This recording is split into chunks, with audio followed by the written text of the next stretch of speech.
Olá, boa noite. Sexta-feira, dia 6 de agosto de 2021. Está entrando no ar mais um Resumo do Dia, o seu jornal da noite da Causa Operária TV, 24 horas no ar. Nosso programa de hoje que destaca a ofensiva da direita, que ao longo dessa semana impôs aí uma série de novos ataques ou a continuação de ataques anteriores que vão se aprofundando contra os trabalhadores em meio a uma situação de crise, quando o país passou de 560 mil mortos e bateu outros recordes negativos. E nosso destaque de hoje é a resposta à Central Única dos Trabalhadores, a maior organização do movimento operário brasileiro, convocando a greve geral dos servidores e paralisações de outras categorias no próximo 18 de agosto, né? Reforçando aí o chamado à mobilização, já aprovado aí pela Frente Nacional Fora Bolsonaro. Bom, nosso programa de hoje vai destacar também, na nossa pauta aqui do resumo do dia, a juíza que, contrariando decisão do Superior Tribunal de Justiça, decretou mais uma vez a prisão preventiva de Galo, responsabilizado, acusado por liderar aí o incêndio na estátua de Borba Gato. Bom, nós vamos falar aqui da crise, né? Mais da metade dos pais ameaçados de ficar sem presente, porque o pessoal está sem dinheiro. Nós vamos mostrar aqui os dados dessa situação. Vamos falar aqui também, tem aí circulando na internet um vídeo, também nas redes de rádio e tudo mais, em que Datena aparece como convidado para ser vice do Boulos, né? Parece que ele recusou o convite, mas nós vamos falar disso daqui. O que une Boulos a Datena, né? Vamos tratar desse assunto aqui. O Estado do Rio de Janeiro, em meio à crise geral do país, depois de ter decretado a volta geral às aulas, resolveu suspender as aulas na capital e em outros 35 municípios. Vamos ver o que está acontecendo no Rio e quais são as perspectivas diante da situação para todo o país. Bom, o presidente da Câmara, o Lira, dizendo que vai levar ao plenário a questão do voto impresso, mesmo depois de que a proposta foi derrotada em comissão da Câmara. Destaques internacionais: o governo de Cuba reforçando aí, mais uma vez, os chamados à mobilização nas ruas contra o golpe, a tentativa de golpe imperialista. E nós vamos destacar também aqui o avanço do Talibã no Afeganistão, mostrando aí o fracasso total, a derrota do imperialismo naquele país pobre, né, e pequeno da Ásia, mas que mostra aí uma tendência geral de luta contra o imperialismo naquela região e em todo o mundo. Bom, no nosso programa de hoje, para comentar estas e outras notícias junto com vocês, vai estar aqui o companheiro Expedito Mendonça, direto de Brasília. Boa noite, Expedito. Boa noite, companheiro Toninho. Boa noite, companheiro Gabriel. Boa noite a todos os companheiros aí da audiência, sempre presente aqui no nosso programa Resumo do Dia. Nós estamos na sexta-feira, hoje é dia 6 de agosto, e é um mês que promete aí grandes jornadas de luta em defesa dos interesses da classe trabalhadora. Tem luta dos servidores públicos contra a reforma administrativa, tem luta dos trabalhadores dos Correios contra a privatização, que acabou de ser aprovada na comissão e agora vai a plenário. E nós temos uma série de outros assuntos que são muito palpitantes para os interesses da classe trabalhadora, destacando o dia 18 de agosto, convocado pela Central Única dos Trabalhadores como jornada de luta unificada com os servidores públicos que estão em pé de guerra com o governo Bolsonaro e seu ministro Paulo Guedes, junto com o Congresso também, que está encaminhando já para plenário a votação da reforma administrativa, a PEC número 32. Então, vamos discutir todos esses temas aqui com os nossos apresentadores aqui, que já são aqui conhecidos de todos nós, companheiro Antônio Carlos Silva e eu aqui, Expedito Mendonça, estamos empenhados aqui neste dia para transmitir o que há de mais importante para vocês. Vamos lá, a pauta está recheada de assuntos importantes. Devolvo para você, companheiro Antônio Carlos, para dar esse pontapé inicial. Bom, vamos lá. Vamos começar a sexta-feira, para a gente dar aquela aliviada, né, na tensão da semana. Como sempre, a gente destacando aqui algumas charges do nosso companheiro J. Camelo. Né? Tá aí, primeiro aí os coxinhas esfarrapados, né? Que serviram aí, que continuam servindo de base de apoio, setores aí mais degradados da sociedade brasileira, que serviram de apoio aí à direita, à extrema-direita bolsonarista. E aí o J. Camelo ironizando as ilusões, né? Logicamente que o direitista que está tirando proveito da situação, ele repete as velhas frases. Foi só tirar o PT que o Brasil voltou a sonhar. Né? Vocês estão vendo aí?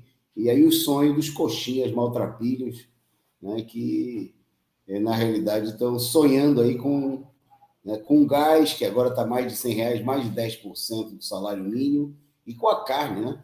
A carne aí está custando mais de R$40 o quilo. Bom, a segunda charge também aí dos bolsomínios, né, discutindo aí o tema que veio à baila novamente essa semana, em torno da queima da Cinemateca, que é a memória cultural. Você sabe para que serve memória cultural? Eu sabia, não me lembro, mas não me lembro mais.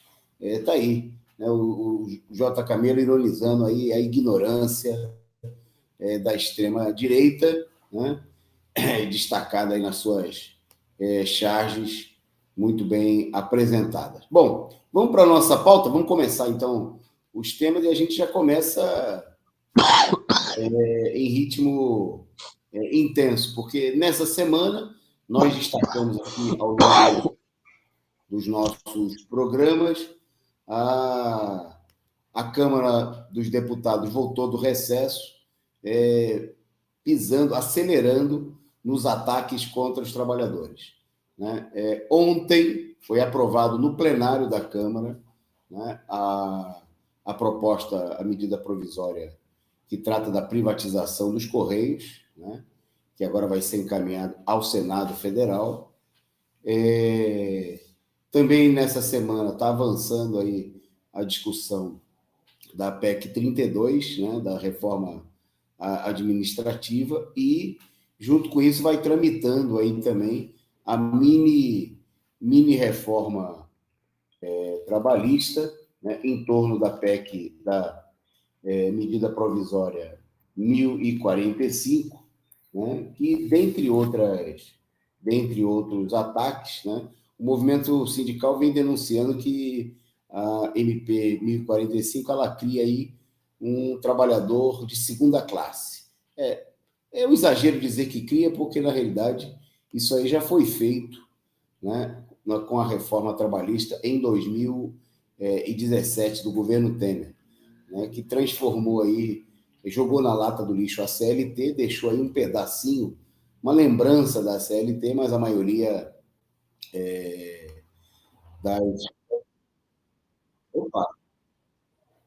das medidas aprovadas, né, foram no sentido de liquidação total. Hoje você tem aí milhões de trabalhadores brasileiros trabalhando sem quaisquer direitos. Bom, mas a medida provisória 1045, que está em discussão na Câmara, ela institui um novo programa emergencial de manutenção do emprego de renda. Só que o programa trata de intensificar a eliminação de direitos, né? Permite aí todo tipo de redução em até 70% dos salários, né?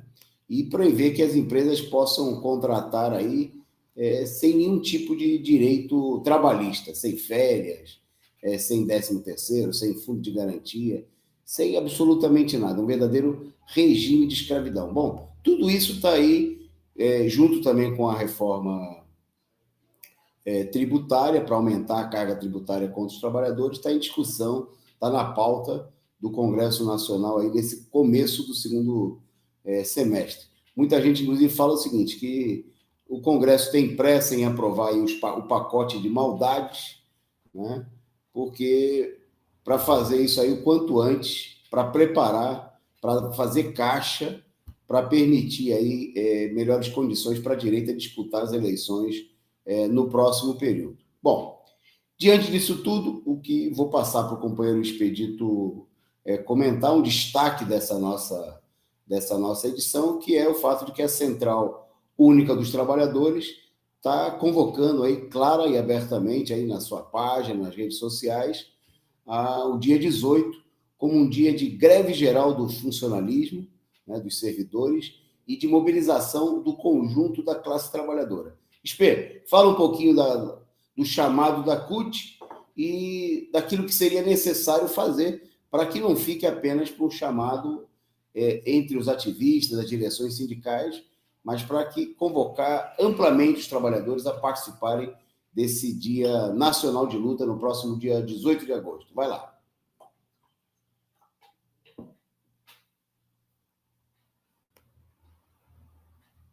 Está desligado o seu fone. Né? Não. Agora sim. Vamos destacar aqui, inicialmente, né, e saudar aqui como muito positiva essa iniciativa, né, da Central Única dos Trabalhadores, que buscou aí esse diálogo, essa conversa, né, essa tratativa com as entidades dirigentes da luta dos servidores públicos nacionais, a Condicef, os sindicatos de servidores públicos estaduais e o sindicato de servidores públicos também federais que estão representados nos estados, junto também com os representantes dos servidores públicos municipais, porque se trata de uma luta que diz respeito ao conjunto do funcionalismo em sua totalidade, e não apenas de uma única esfera federal, né? Nós temos um contingente de mais de 12 milhões de trabalhadores no serviço público, se juntarmos as 3 esferas de governo, federal, estadual e municipal.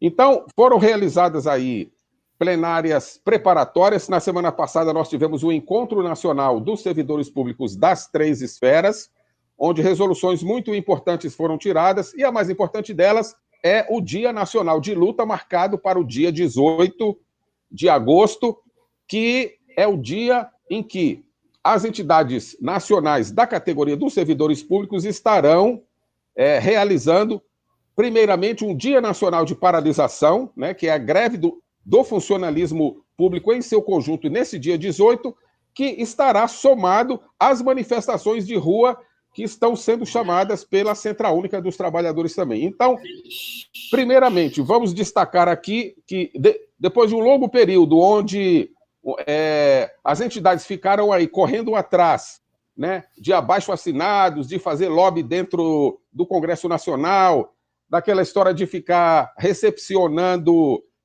parlamentares no aeroporto aqui de Brasília para pressioná-los no sentido de rejeitar a PEC 32, bom, me parece que o bom senso prevaleceu, e mais do que o bom senso, a compreensão de que não há nenhuma outra alternativa para derrotar a PEC 32 dentro do Congresso e impor uma derrota de conjunto ao governo, a não ser através das ruas, a não ser através de tirar o servidor público do seu local de trabalho e levá-lo para a luta junto com o conjunto dos trabalhadores, que é essa iniciativa que está marcada para o dia 18.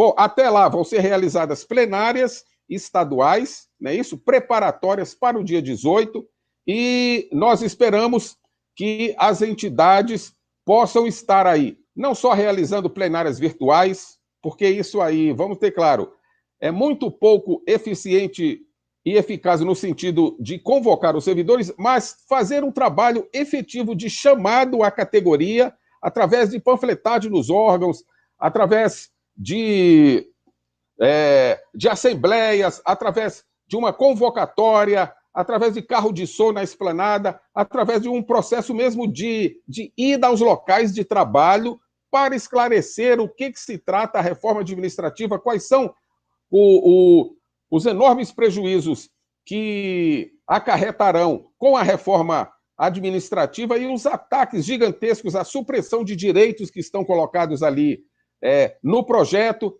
Tem muita coisa obscura, porque o governo faz uma campanha completamente mentirosa, no sentido de que não vai haver prejuízo quanto aos direitos já conquistados pelos trabalhadores, o que é uma mentira. O projeto, quando dissecado, ele revela que existe uma grande disposição do governo no sentido de atacar profundamente o conjunto da categoria.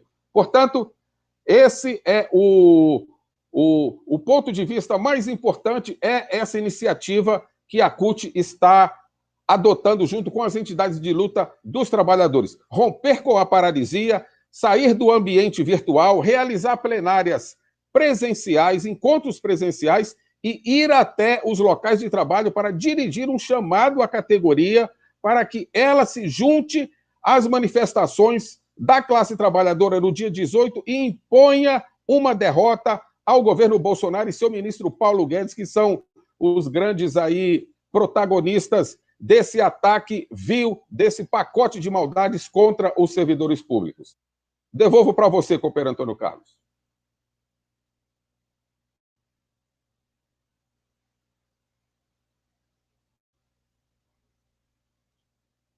Está mudo. Vocês viram aí o importante chamado da Central Única dos Trabalhadores. É preciso levar esse chamado aí para todas as entidades sindicais, realizar assembleias do Sindicato dos Servidores, dos Trabalhadores da Educação e convocar amplamente aí a população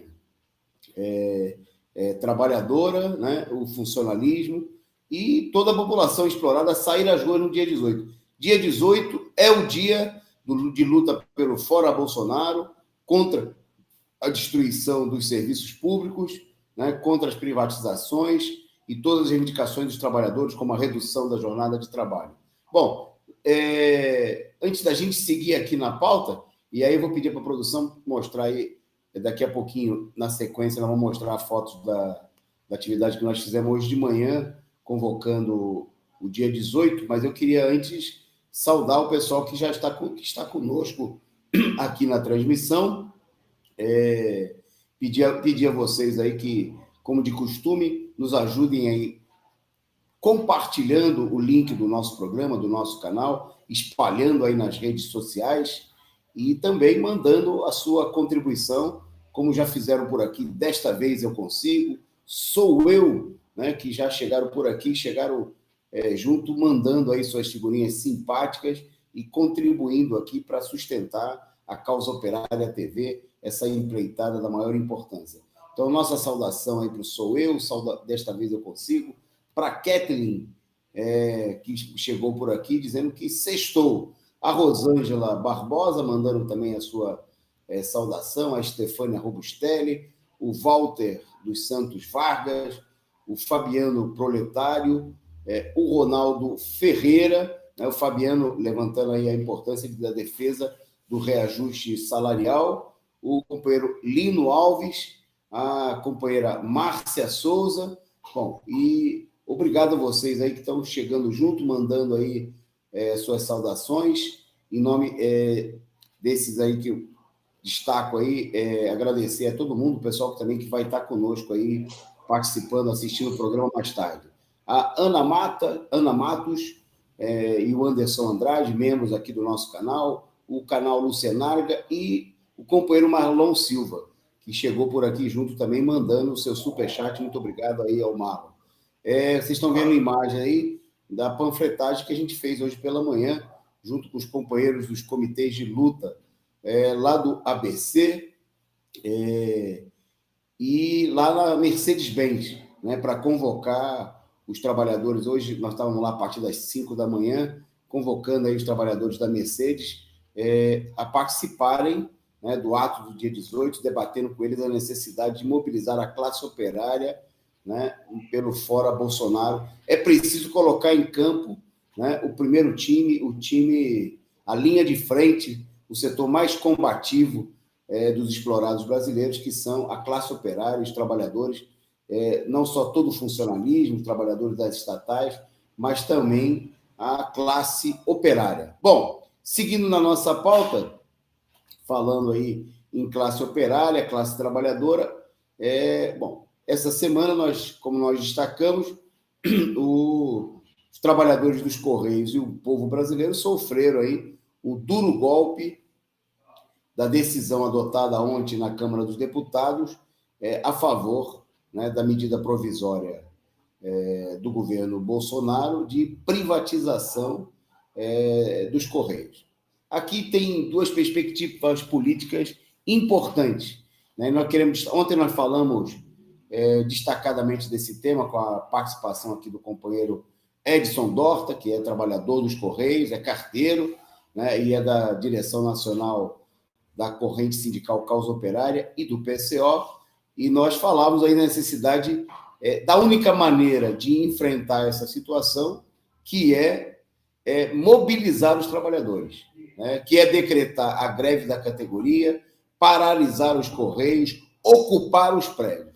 Bom, amanhã tem plenária, a Fentect começou dando um passo ainda muito tímido, que é convocar uma plenária de sindicatos. É necessário convocar um congresso dos trabalhadores dos Correios, né? Um congresso de toda a categoria para armar para a mobilização, né? Não se trata apenas de uma luta de dirigentes sindicais, de sindicalistas. É preciso uma mobilização efetiva do conjunto dos trabalhadores.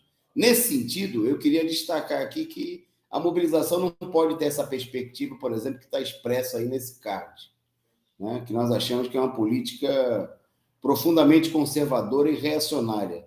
Quer dizer que a luta agora é no Senado. Não. A luta agora tem que ser nas ruas.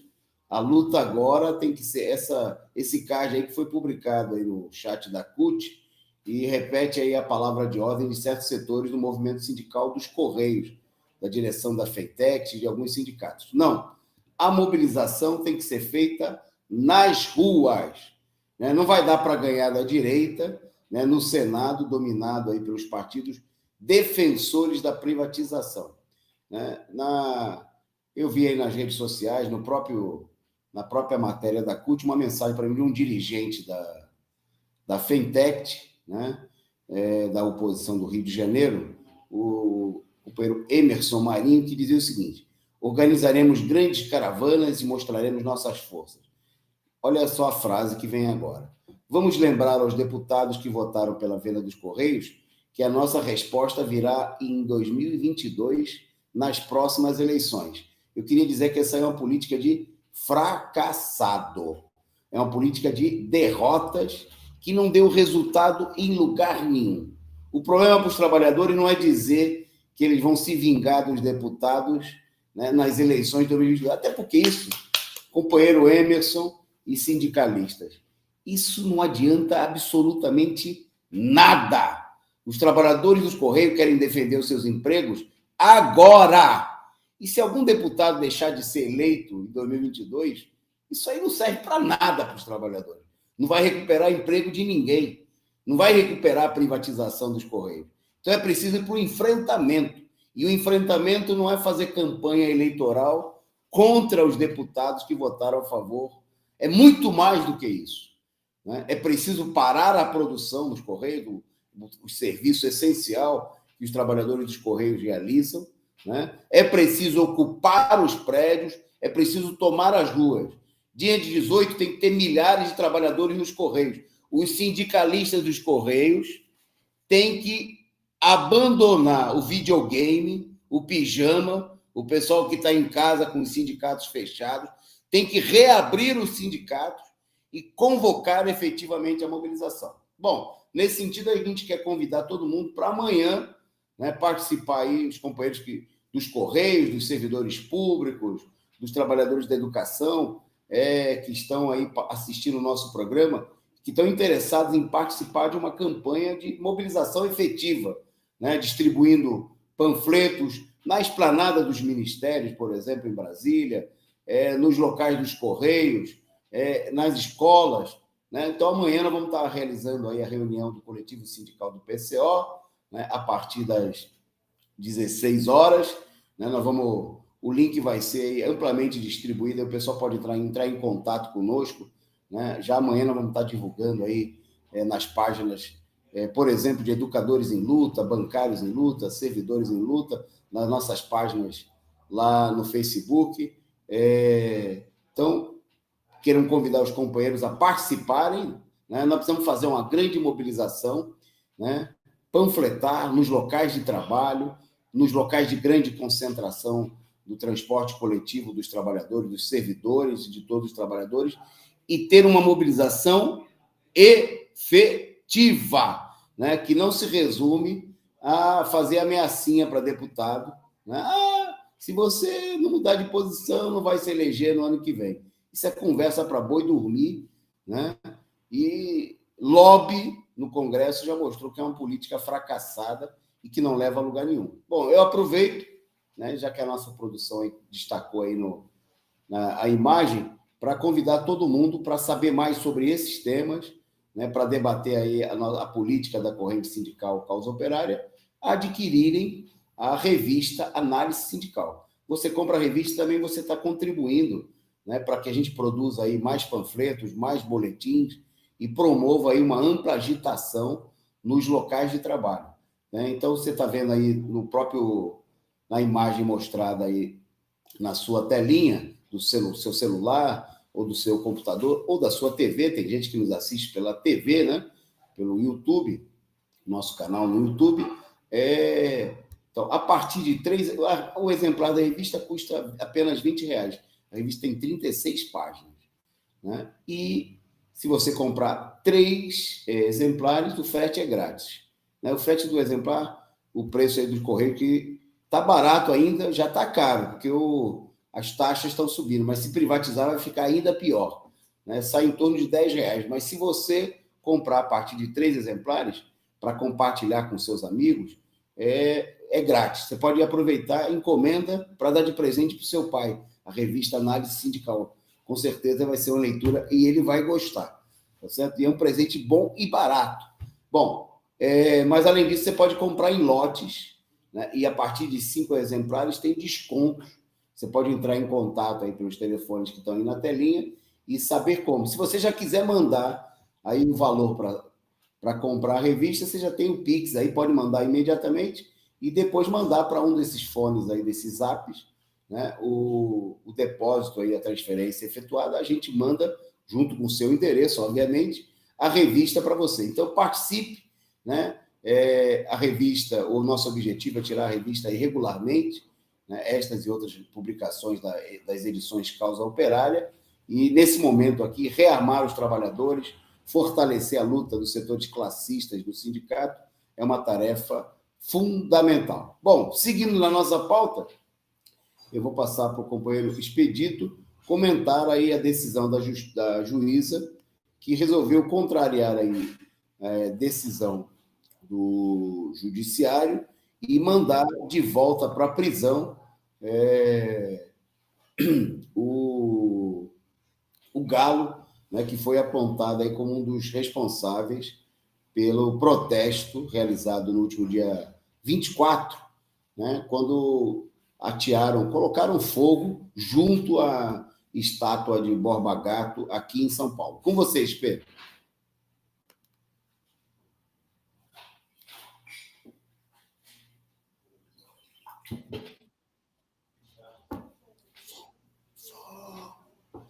Bom, o que nós temos a dizer sobre isso aqui? É daquelas coisas que você tem dificuldade de acreditar, né? Mas o que aconteceu?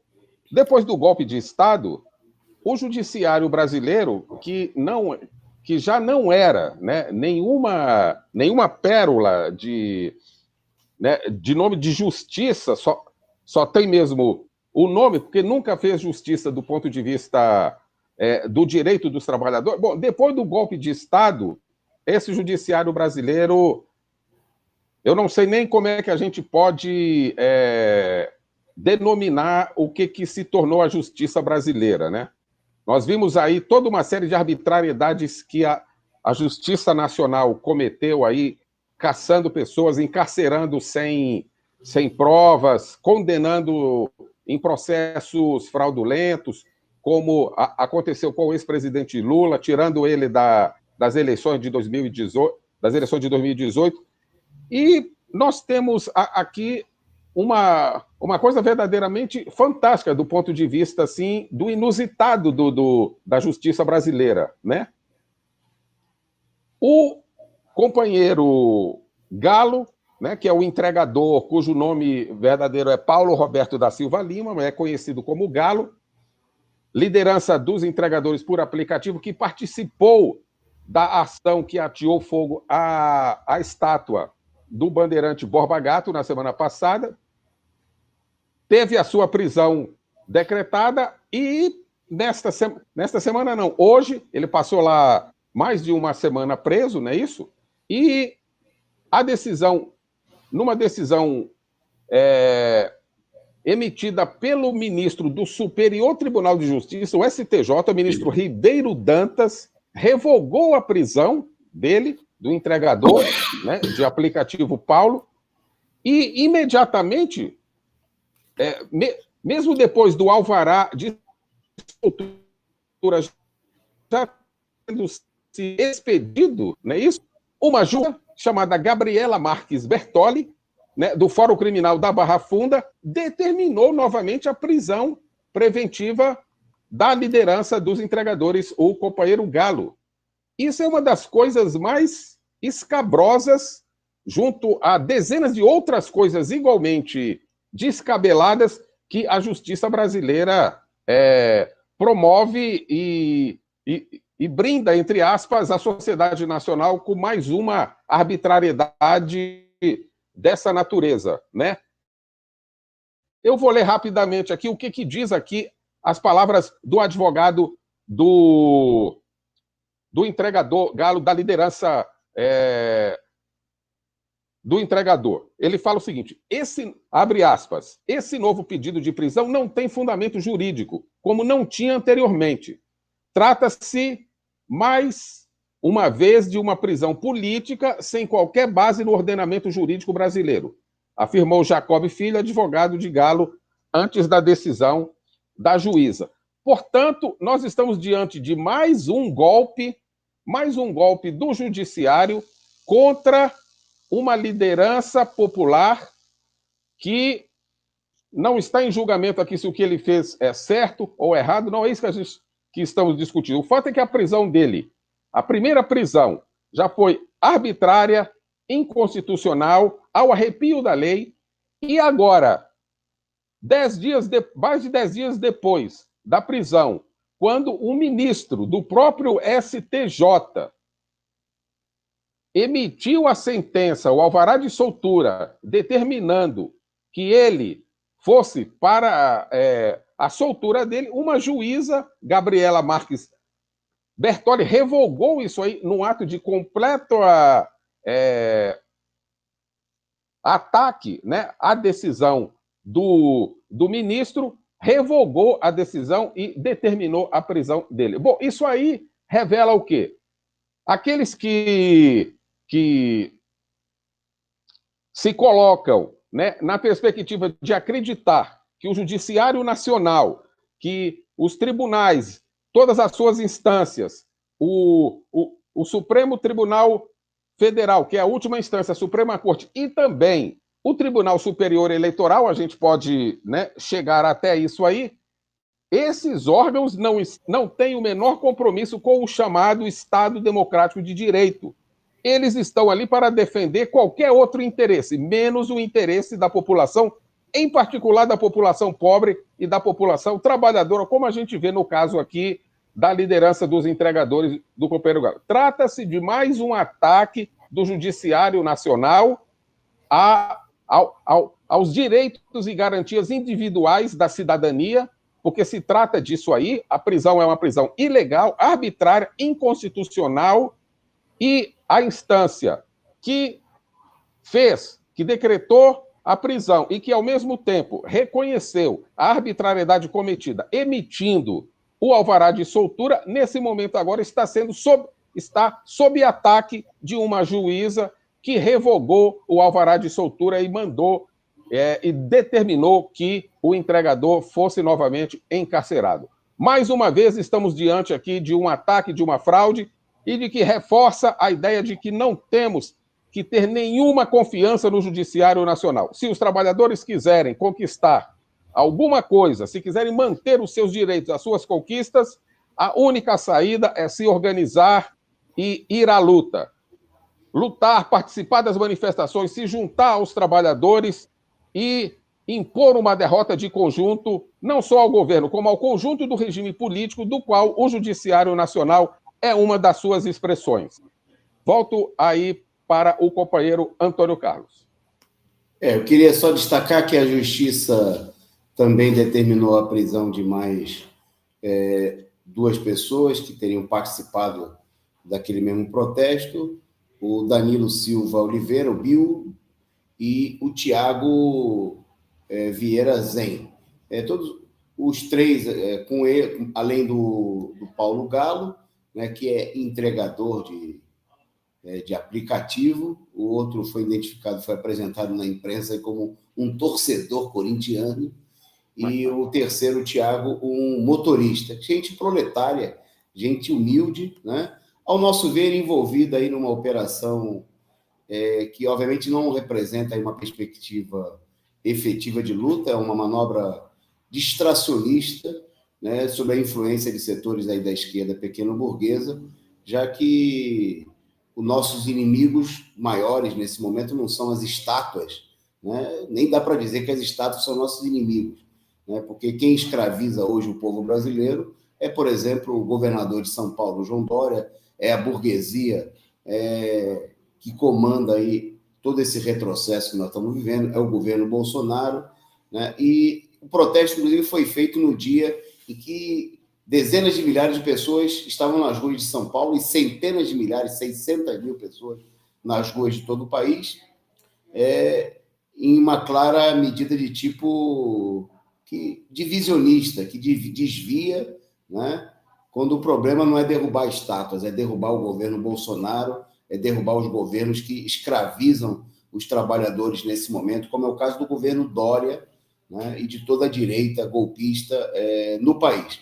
Mas, de qualquer maneira, nós queremos deixar claro, né, nossa posição de solidariedade aos companheiros e contra, né, a ofensiva, né, por parte aí do judiciário reacionário, que não faz nada, né, quando os governos genocidas matam aí 560 mil pessoas. Matar 560 mil pessoas pode, né? Deixar milhões de pessoas morrerem sem vacina? Pode. Né? Morrer de fome? Pode. O que não pode é tacar fogo numa estátua.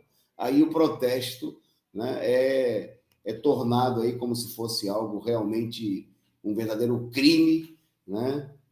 Tacar fogo na estátua quando estão morrendo aí ainda mais de 1.000 pessoas por dia, sem que o judiciário e ninguém tome nenhuma medida de defesa do interesse da população. Bom, agradecer aqui a companheira, nossa grande amiga, Carla Silva, né, lá do outro lado, mandando para a gente, ela que está no Reino Unido, né, mandando aí o seu sticker, a sua figurinha simpática, um sorvete. Está frio, adoidado aqui, mas nós vamos nos deliciar com essa imagem do sorvete enviada lá do Reino Unido pela companheira Carla. Mandar nosso abraço aí para muita gente, mais gente que está chegando por aqui, nosso programa, audiência crescendo aí a cada minuto, reflexão sempre aqui junto conosco, companheiro Ronaldo Ferreira participando aqui, comentando as notícias. E todo mundo que está participando por aqui, muito obrigado aí pela presença, pela participação. Sigam aí o bom exemplo da companheira Carla, do companheiro Marlon Silva. Desta vez eu consigo, sou eu, e contribuam aí, ajudem a sustentar essa imprensa combativa e revolucionária. Bom, na nossa pauta agora, em destaque, o Dia dos Pais. Não que a gente vai fazer demagogia aqui com os pais, e nem tem para a gente nenhuma grande importância destacar a data em si, né? A data como outras aí criadas para incrementar as vendas do comércio, né? Mas o que nós queremos destacar justamente é que o fato que a data que já teve aí uma relevância grande no comércio para justamente alavancar as vendas, né? A expectativa e pesquisas apontaram que, diante do recorde de desemprego e na queda de renda da população, pelo menos metade dos brasileiros disseram que não pretendem comprar presentes no Dia dos Pais. E não é falta de prestígio dos pais, queria dizer, né? O problema é que o pessoal está duro mesmo. Desemprego gigantesco, né? Recorde de endividamento das famílias, né? Essa semana aí, o nível de endividamento chegou nos patamares maiores de todo o período da série histórica em que ele foi apurado, né? Apontando-se aí que mais de 70% das famílias estão endividadas, está faltando dinheiro para comer, né? Para milhões, não é, infelizmente, não é para um grupo reduzido de pessoas, mas para dezenas de milhões de famílias, né? E vocês estão vendo aí o quadro colocado aí pela nossa produção, o nível de endividamento, né? Inclusive colocado aí em vários estratos, né? No estudo levantado nessa semana, divulgado pela própria imprensa capitalista. Os muito endividados, né, estão situados aí na faixa de 15%. Os mais ou menos endividados, 25%. Pouco endividados, né, 31%.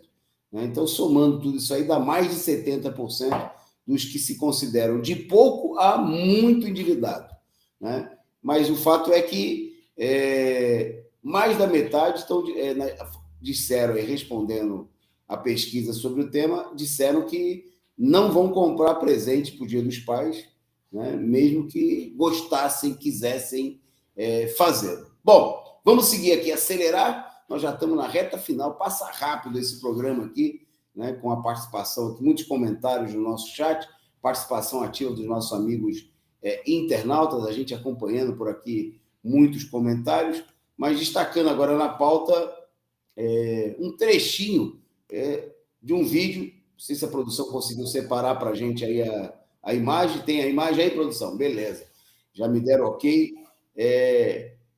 Vamos mostrar um trechinho bem curto, né? Onde numa entrevista com o Datena, o direitista ultra-reacionário, né, que está afiliado aí agora ao Partido Republicano, partido de direita, e apresentado aí como um possível candidato até presidencial nas eleições para, quem sabe, tentar ajudar o Bolsonaro, aí, a extrema-direita, a se eleger, ou um candidato da Frente Ampla, né, a tirar votos aí, da esquerda. O Datena, na entrevista, aí, na conversa com o Boulos, na Rádio Bandeirante, ele denuncia aí publicamente que o Boulos convidou ele para ser candidato. Vejam vocês aí no vídeo, e depois a gente volta com o companheiro Expedito aí comentando brevemente. Já vai entrar aí? Paula Máquina, produção.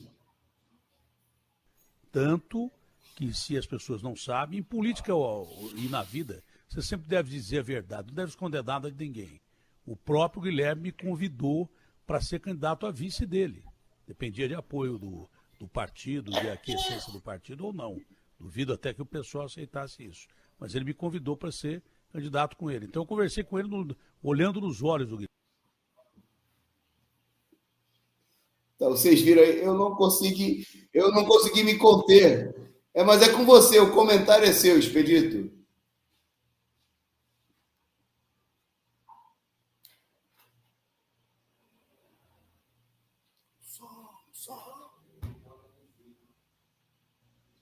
Falou. O problema é que eu não estou conseguindo me conter aqui também, viu, companheiro? Companheiro Antônio Carlos e companheiros internautas e tal. Eu não sei se isso aqui é o mico do ano, tá certo? A cara do Boulos lá, com aquela cara de paisagem lá, né? Isso, com a revelação do Datena, mas, bom, o Datena colocou o problema e tal ali. Ele não retrucou, ele ficou lá com aquela carinha lá e tal. Bom, e aí? Isso aí não estava combinado. Tipo assim, não era para falar isso aí, tá certo? Não. Desculpa aqui os companheiros internautas, mas a gente não tem o que, a não ser dar risada numa situação dessa. Esse é o candidato que, desde as eleições municipais em São Paulo, vem sendo utilizado, vem servindo aos interesses, à burguesia para esse tipo de situação aí. Já não é um negócio assim, é um negócio completamente vexaminoso, desmoralizante. E o que o senhor Boulos tem a dizer? Bom, o que nós, do PCO, sempre dissemos, está se confirmando aí agora. Esse Guilherme Boulos é um dos instrumentos aí, é uma das cordas da marionete que a burguesia brasileira, e particularmente a burguesia paulista, manipula no sentido de projetar, né, um candidato com discurso supostamente de esquerda, liderança popular e tal, para o quê? Para impedir e para servir de anteparo, tá certo? Às candidaturas do Partido dos Trabalhadores. E nós fomos o único partido que dissemos isso. Nas eleições municipais de São Paulo, isso ficou muito bem caracterizado. E nós fomos o único partido que denunciamos isso aí. Bom, agora, muita gente não acreditava. Falava o seguinte, nossa, mas é um exagero do PCO, o Guilherme Boulos é tão combativo, o Guilherme Boulos é liderança popular, liderança do sem-teto, defende o Lula, é amigo do Lula, não sei o quê. Tá aí. De quem o Guilherme Boulos é amigo? Me parece. O Datena mostrou aí que ele parece ser amigo da direita, não é isso? O senhor Datena é isso que o companheiro Antônio Carlos falou. É mais uma dessas candidaturas para embolar o jogo, talvez reeleger o Bolsonaro, mas muito mais, de forma muito mais viável, servir como um elemento para ajudar, para subsidiar, digamos assim, a candidatura da terceira via. Bom, fique com esse mico na mão, senhor Guilherme Boulos. Isso aí, vou te falar, trouxe muita... O programa de sexta-feira aqui, recheado de coisas importantes, precisou. Para além das charges do companheiro Camilo, tem essa aí ao vivo do senhor Guilherme Boulos, né? Fique com esse mico na mão, companheiro Guilherme Boulos. Devolvo para você, Carlos. Ok. Seguindo na nossa pauta aqui, destacando... Bom, vocês viram aí as imagens, né?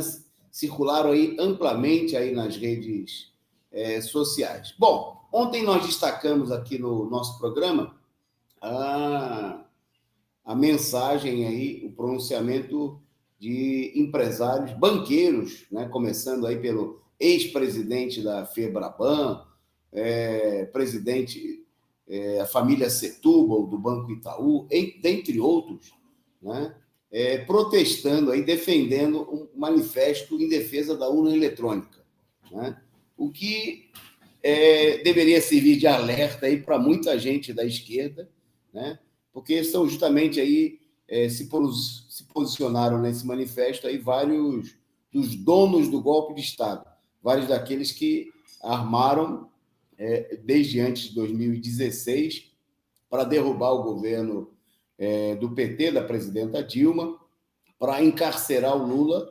Bom, e depois essa semana foi marcada aí de um conjunto de manifestações no mesmo sentido, né? Inclusive com o aval de setores da esquerda, né? Que resolveram erigir altares. Eles estão queimando estátuas, né? Apoiando essa política confusa, reacionária de queimar estátuas. Mas, ao mesmo tempo, eles estão levantando altares para uma nova santa. É uma santa com muitos devotos no país, Expedito. Santa Urna Eletrônica, né? Porque a burguesia, assim como a esquerda, resolveu fazer profissão de fé, né, de que o povo deveria confiar cegamente, né, no sistema eleitoral brasileiro, né? Inclusive a mensagem que vem sendo aí publicada aí por setores da sociedade civil. A gente deveria se ajoelhar não só diante da Santa Urna Eletrônica, também de outros verdadeiros deuses, como, por exemplo, o caso do Barroso, né? Barroso, que hoje é presidente do TSE, e é bom lembrar, foi o relator do processo de cassação do ex-presidente Lula em 2018, né? Mas muita gente, porque ele foi criticado pelo Bolsonaro, agora dizendo que a gente tem que se ajoelhar diante do Barroso e dizer que o Barroso é símbolo, é sinônimo de pessoa confiável, né? Como o Fux e tantos outros que participaram ativamente do golpe. Bom, hoje a Folha de São Paulo publicou editorial, né, pedindo aí, fazendo críticas ao Bolsonaro. Muita gente viu, inclusive no editorial da Folha de São Paulo, um chamado à derrubada do Bolsonaro. Achando que é um exagero, né? O editorial que tinha como título, foi na capa da Folha, Ensaio de Ditador, né, foi publicado justamente no dia seguinte que os banqueiros e os empresários se posicionaram aí a favor, contra o Bolsonaro, a favor da urna eletrônica. Então está aí na capa, está aí a capa da Folha de São Paulo de hoje, né? E dizendo que o Fux, presidente do STF, rugiu, né? A Folha de São Paulo comparando aí o presidente do STF a um verdadeiro leão. A gente poderia dizer que é um leão desdentado, né, que só ruge contra o povo brasileiro. Rugiu, de fato, quando foi para colocar o Lula na cadeia. Mas, por exemplo, quando os generais ameaçaram de golpe, né, caso os ministros do STF não ficassem de cócoras, né, e cumprissem integralmente o que eles estavam ordenando, eu não vi nenhum desses ministros, não só não rugiram, como sequer miaram, né? E agora eles querem apresentar esses senhores como verdadeiros heróis, deuses do Olimpo, né? Defensores da Constituição brasileira. Tudo que não passa de mera ficção, né? E escondendo o fato de que esses senhores estão aí, mais uma vez, à volta, articulados em torno aí das armações golpistas para garantir o regime erguido a partir do golpe de Estado de 2016 e tramarem em favor, né, da eleição de um candidato da Frente Ampla, né, da Terceira Via. Só para destacar, né, o editorial da Folha de São Paulo não é um pedido de derrubada do Bolsonaro, né, como nenhum desses setores aí querem, de fato, derrubar o Bolsonaro, né? É o chamado a pressionar o Bolsonaro para que o Bolsonaro aceite manso, né, a política que a direita golpista pretende impor, né? Se possível, de preferência para essa direita, sem o Bolsonaro, né, à cabeça do próximo governo. O Bolsonaro vem protestando contra isso, não quer se entregar, né, e vem denunciando, né, expressando uma posição que é legítima e que nós defendemos, né, que é que as eleições deveriam ser auditáveis, né? O Bolsonaro nem faz isso de maneira consequente, porque ele mesmo foi beneficiário, né, do esquema fraudulento que impera nas eleições brasileiras, né? Agora, a esquerda eleger altares para São Fux, São Luís Barroso e para Santa Urna Eletrônica mostra que a esquerda perdeu o caminho de casa, né? Está mais confusa do que cachorro que caiu do caminhão de mudança, né? Está perdida e que, evidentemente, é a política da Folha de São Paulo, né? E fica claro, inclusive, que a esquerda, que chega a namorar aí até com o Datena de vice, né? Está de caso, está amaziada com a Folha de São Paulo, né? Está amaziada com a direita tucana, a mesma Folha de São Paulo que defendeu, entre outras coisas, a presença do PSDB nos atos para limpar a barra, né, do Dória e de toda a cambada da Terceira Via, da Frente Ampla. Bom, estamos aí entrando na reta final. Vou passar para o Expedito aí para ele comentar os dados da Covid no dia de hoje. Com você, Expedito. Então, o país registrou mais um número aí muito elevado, embora o número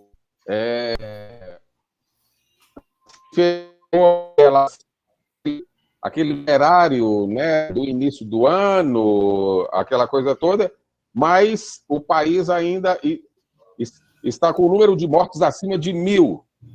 Nessa sexta-feira, 1.056 mortes, não é isso? Aqui nas últimas 24 horas, elevando para 561.762 vidas que já foram perdidas para a doença da Covid-19, né? Também, né, muitos novos casos registrados. A gente sempre salienta que são dados fornecidos pelas instituições oficiais e pelo consórcio da imprensa, né? Obviamente que esses números, a gente sempre ressalta aqui que são números subestimados, porque a notificação, o trabalho realizado pelas instituições que fazem a coleta e a divulgação não são rigorosamente nada confiáveis, como quase tudo no país aqui, né? Os registros aqui apontam 42.159 novos casos positivos, e elevando isso aqui para 20.108.746 brasileiros que já foram infectados pelo vírus. O país segue sem um planejamento da sua campanha de vacinação. Nós temos vários estados aí onde as campanhas estão interrompidas, não é isso? Pela falta do imunizante. E nos locais, eles já, em São Paulo, continua esse festival de demagogia aí do governador São João Dória, da vacina, que me parece tudo indica que vai adotar o lema de campanha aí de João Vacinador, não é isso? Ou seja, mais uma farsa do senhor João, mais uma jogada de marketing, porque ele só vive disso, e o país segue nessa situação de abre e fecha, de passa de uma fase para outra, mas a vacina no braço da população brasileira mesmo, o país, né, enquanto uma economia que está aí entre as 20 maiores do mundo, ostenta números ainda muito, muito, muito abaixo de países que nem mesmo estão situados entre os países mais desenvolvidos do mundo, mas que planejaram e executaram, compraram vacina, né? Não ficaram aí fazendo negociatas com a vacina e com os laboratórios estrangeiros e não adquiriram o imunizante. Muitos países estão com a sua campanha avançada e com um numerário da sua população já na casa dos 60%, 70% de vacinados, como nós temos exemplo aqui no nosso continente com o caso do Chile. Portanto, fica aqui mais um registro, o país caminha em passos acelerados para chegarmos a 600 mil mortes em números oficiais, porque em números reais, muito provavelmente já passamos aí de 700, já devemos estar chegando na casa dos 800 mil óbitos de brasileiros que perderam a vida para a doença. Volto com você, companheiro Antônio Carlos. Ok, rapidamente agora para destacar que o ex-presidente Luiz Inácio Lula da Silva, em entrevista a canais de TV alemães, destacou nesta quinta-feira que ele acredita que a sociedade brasileira não vai aceitar, né, as armações golpistas, as ameaças golpistas de Bolsonaro, né?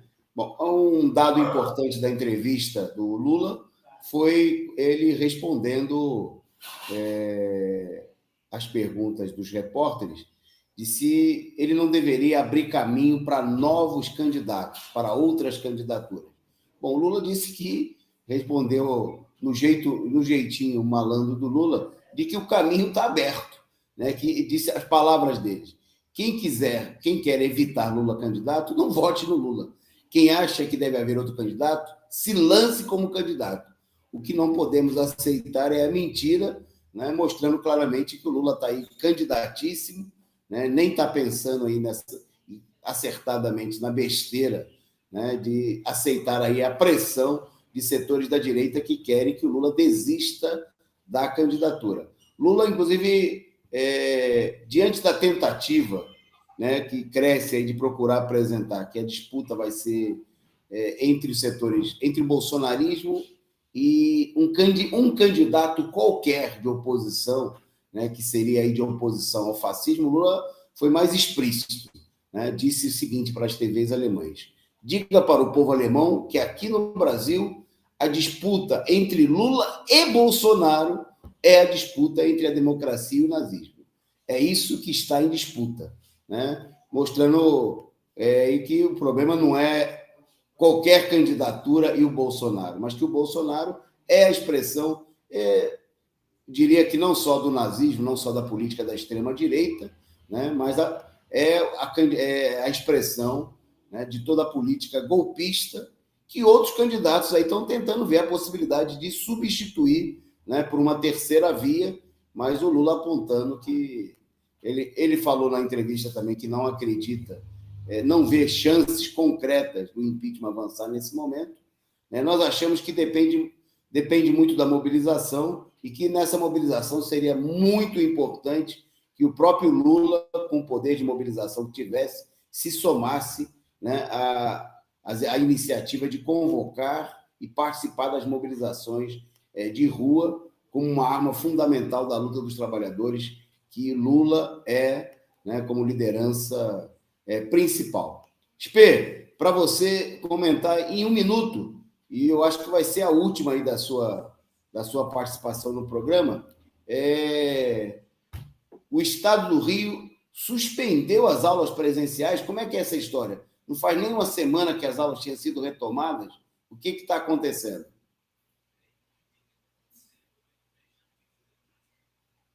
Bom,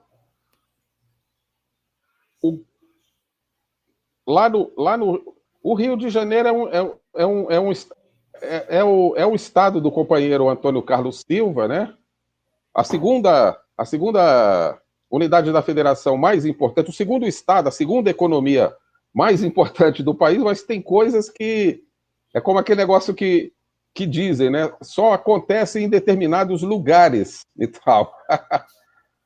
O problema é o problema da contaminação da Covid, né? O estado do Rio suspende aulas presenciais na rede estado da capital e outros 35 municípios.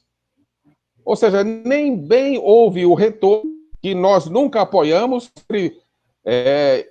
estivemos aqui batendo duro nessa tecla com relação ao caráter criminoso dessa decisão dos estados de determinar o retorno às aulas sem nenhuma condição de segurança. O Rio de Janeiro, mas não é o único estado, vários outros estados, São Paulo, inclusive federal também, diante de um quadro ainda bastante no sentido da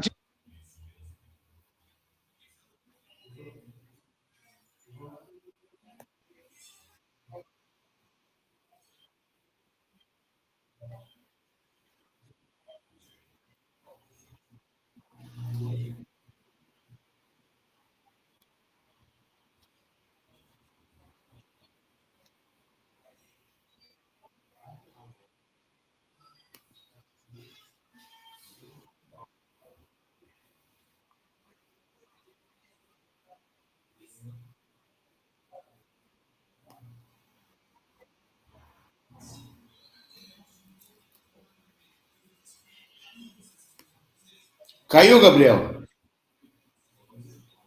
Gabriel?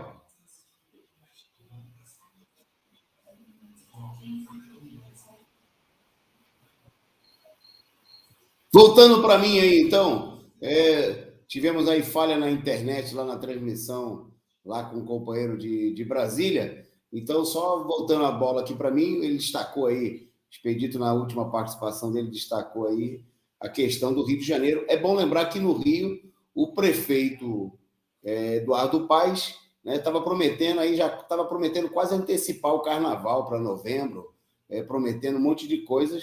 Evidentemente, é a irresponsabilidade dos governantes da direita, que não se preocupam em tomar medidas, mas em empurrar o povo, né, de volta aí aos locais de trabalho, de estudo, para satisfazer os interesses dos banqueiros e dos grandes capitalistas. Bom, deu a nossa hora aqui, queria anunciar aqui brevemente, e a gente promete comentar aí no final de semana, no resumo da semana, né, o governo de Cuba fazendo um chamado aí à mobilização para se reafirmar diante da política golpista, né, dos Estados Unidos, que procuraram aí impulsionar, né, inclusive até artistas aí nas redes sociais internacionais contra, né, o povo cubano, contra os interesses do povo que há mais de 6 décadas sofre o embargo dos Estados Unidos. Está de parabéns o governo de Cuba, porque é assim mesmo, tem que ser com mobilização nas ruas para derrotar a direita golpista. Bom, e o nosso último destaque internacional é o Talibã avançando no Afeganistão, né? Depois de anos a fio, 2 décadas de invasão norte-americana, né? O Talibã vem desde o último dia 1º empreendendo aí uma grande ofensiva militar, né? Já tomou aí várias cidades e a situação está mostrando aí a crise, né, do imperialismo, que depois da saída, né, das tropas norte-americanas dos Estados Unidos, né, diante da revolta do povo afegão, que fez crescer, inclusive, a simpatia pelo Talibã, né, mostrando aí que não há espaço, né, para o desenvolvimento de uma política pró-imperialista no Oriente Médio, na Ásia e em todo o mundo. Bom, nós vamos terminar por aqui, ok? Deu a nossa hora, passou já do nosso horário, nós vamos ficar por aqui, agradecendo aí a participação de todos vocês, não sem antes, né, convidar todo mundo para participar amanhã conosco, né, do programa Destaque aqui do nosso canal, a análise política da semana com o companheiro Rui Costa Pimenta, né, aqui a partir do meio-dia, aqui no nosso canal. Então, nós contamos aqui com a sua participação e a gente volta no domingo para apresentar a nossa revista semanal, o Resumo da Semana, às 20h30. Um abraço, um bom final de semana de luta para todos. Até amanhã, na análise política da semana, e domingo a gente se vê no Resumo da Semana. Forte abraço a todos.